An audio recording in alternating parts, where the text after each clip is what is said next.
So, hi, today I'm going to discuss the next question in the Leetcode Top Interview 150 study plan, that is H index. So, this is Leetcode 274 H index. This question asks us basically, uh, sorry, given an array of integer citations, where citations I is the number of citation a researcher received for the ith paper, return the H index. So let me explain first what is an H index. So H index is basically uh, the H index is defined as the maximum value of H that the given researcher has published at least H paper and each of them has been cited H10. So this basically means if a researcher has published, suppose, two papers, and both of them have been published two times, the H index becomes two. Let's understand from an example. The first example state 30615. So in this, we first try to find if there is one paper at least with one citation. So there is it. There is.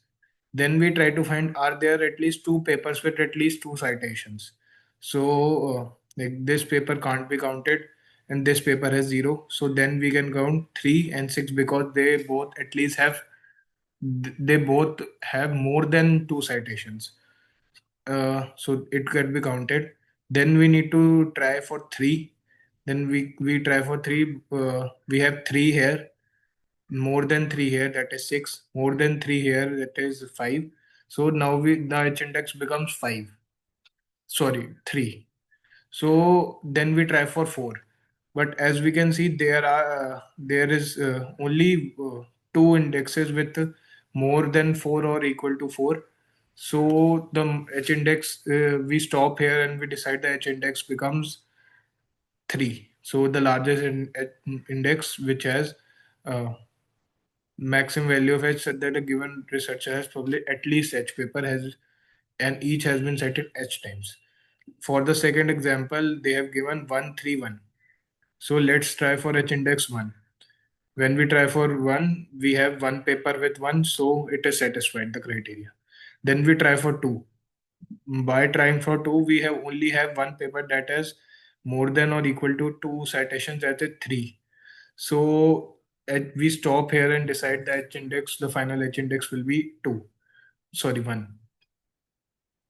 So this problem, as you can see, can be solved by an obvious brute force solution, that is incrementing H index one by one and stopping where the it is no longer valid.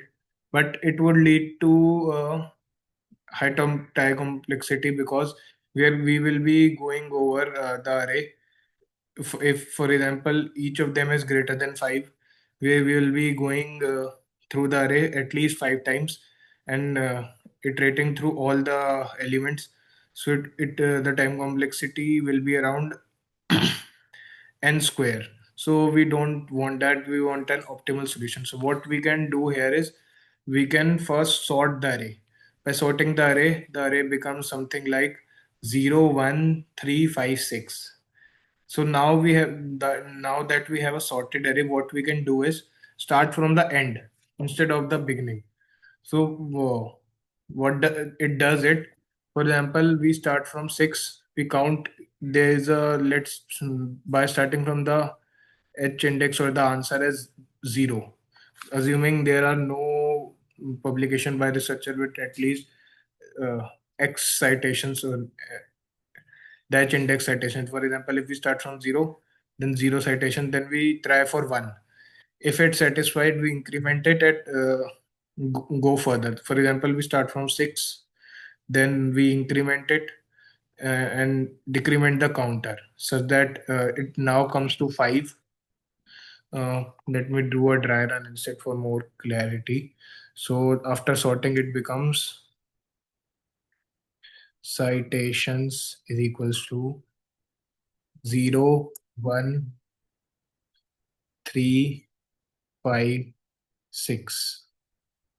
After first step, when my int answer was initially 0, so after one iteration, first iteration, we now have the pointer at 0, 1. 3, 5, 6. So after first iteration, we now have the pointer at 5 instead. And the current answer is equals to 1.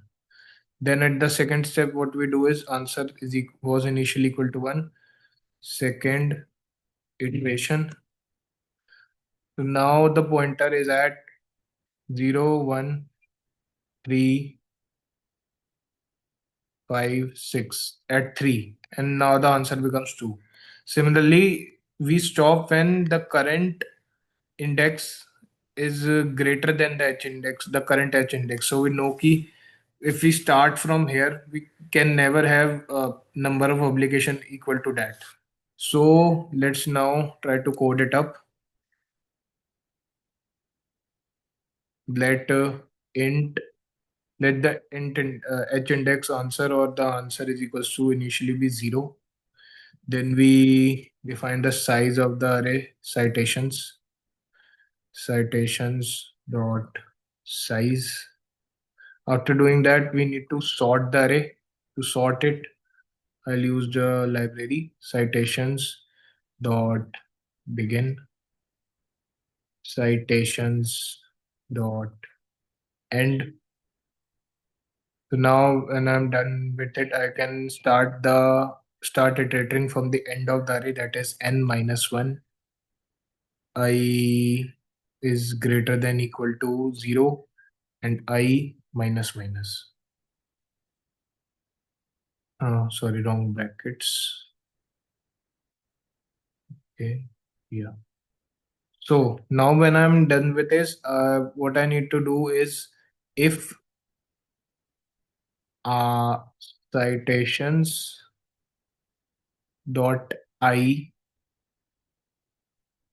is greater than answer, I can iterate the answer. Else, I'm going to stop because I now know there is no possible way key there are more citation below the h index because we have already sorted the array. So we know key if we keep on going down, the number is not going to increase. So we can no more increase the h index. So we could go ahead and return the answer. Let's see if it is working fine. Yeah, so it worked fine for the preliminary cases. Let's test for all the test cases. So that is giving 100% complexity. So basically, we are using the time complexity of n log n for sorting the array first. Then we are going over the array only once. So that will be O of n. So the overall time complexity is n log n because we are sorting the array once, and the space complexity basically here is constant because we are using only constant variables instead of anything except the sorting done in the stack starts in the sorting which is used done using the internal library. So yeah, that's it. Thank you.